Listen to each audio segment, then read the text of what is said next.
અમરેલીની અંદર આખો મુદ્દો ગાજ્યો।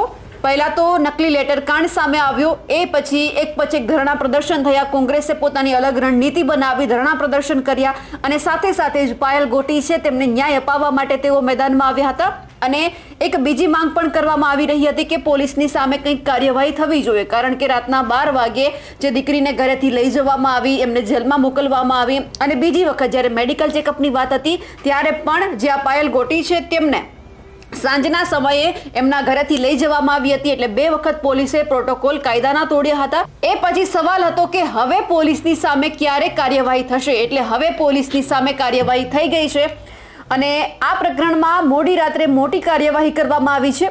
જિલ્લા પોલીસ વડા સંજય ખરાત છે એમના દ્વારા લોકલ ક્રાઇમ બ્રાન્ચમાં ફરજ બજાવતા 3 પોલીસ કર્મીઓને ફરજમાં બેદરકારી બદલ સસ્પેન્ડ કરવામાં આવ્યા છે।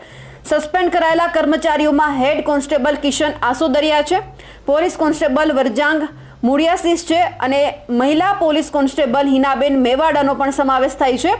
આ કાર્યવાહીથી જિલ્લા પોલીસ બેડામાં ખળભળાટ તો મચી ગયો છે અને આગામી સમયમાં વધુ અધિકારીઓ સામે કાર્યવાહી થવાની પણ શક્યતા છે। એટલે અહીંયા સવાલ પહેલાથી એ જ હતો કે પોલીસે જે પ્રોટોકોલ તોડ્યો છે, જે કાયદાનું ઉલ્લંઘન કર્યું છે, એમાં એમને ક્યારે સજા? એટલે જે વ્યક્તિએ પાયલ ગોટીને એમના ઘરેથી લઈ ગયા હતા પોલીસ સ્ટેશન, એ તમામ પોલીસની સામે હવે કાર્યવાહી શરૂ થઈ ગઈ।